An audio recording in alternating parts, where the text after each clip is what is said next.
আর এবার গুরুত্বপূর্ণ খবর, স্কুলে গরমের ছুটি এগিয়ে এলো। ভোটের জন্য গরমের ছুটি কবে থেকে জানবো প্রতিনিধি সোমরাজের সঙ্গে। সোমরাজ, দেখো 9 মের বদলে 6 মে থেকে স্কুলে স্কুলে গরমের ছুটি দিয়ে দেওয়া হচ্ছে। সেই মর্মেই রাজ্যের মধ্যশিক্ষা পর্ষদ ও প্রাথমিক শিক্ষা পর্ষদ নির্দেশিকা জারি করেছে।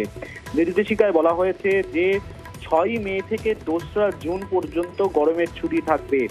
নির্দেশিকায় এও উল্লেখ করা হয়েছে, যেহেতু দেশ জুড়ে লোকসভা ভোট চলছে এবং রাজ্যে 7 দফায় ভোট হবে, একাধিক স্কুল ভোট গ্রহণ কেন্দ্র হিসাবে নেওয়া হয়েছে। ফলত গোটা বিষয়টি মাথায় রেখেই এই গরমের ছুটি সময়সীমা এগিয়ে আনা হলো এবং শুধু তাই নয়, গরমের ছুটি বাড়িয়ে দেওয়া হলো।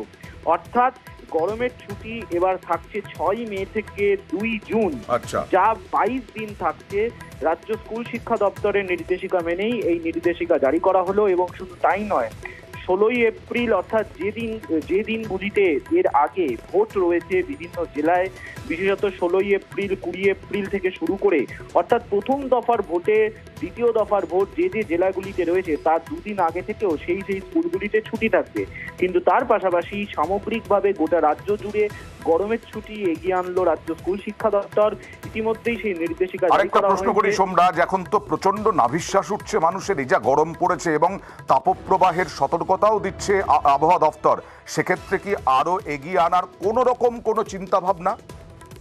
না দেখো, আর এগিয়ে আনার কোনো চিন্তা ভাবনা নেই। তার কারণ রাজ্য সরকারের তরফে যেটা জানানো হয়েছে যে 6 মে থেকে 2রা জুন গরমের ছুটি থাকবে এবং মোট 22 দিন গরমের ছুটি দেওয়া হচ্ছে, যা আগেই ছিল। অর্থাৎ এর আগে যখন নির্দেশিকা জারি করা হয়েছিল তখন ছিল 9 মে থেকে 20 মে। কিন্তু যেটা দেখা যাচ্ছে, লোকসভা ভোটের জন্য যেহেতু একাধিক ভোট গ্রহণ কেন্দ্র হিসাবে নেওয়া হচ্ছে, তাই সব দিক বিবেচনা করেই এই গরমের ছুটি বাড়ানোর সিদ্ধান্ত এবং এগিয়ে আনার সিদ্ধান্ত নেওয়া হলো। ধন্যবাদ।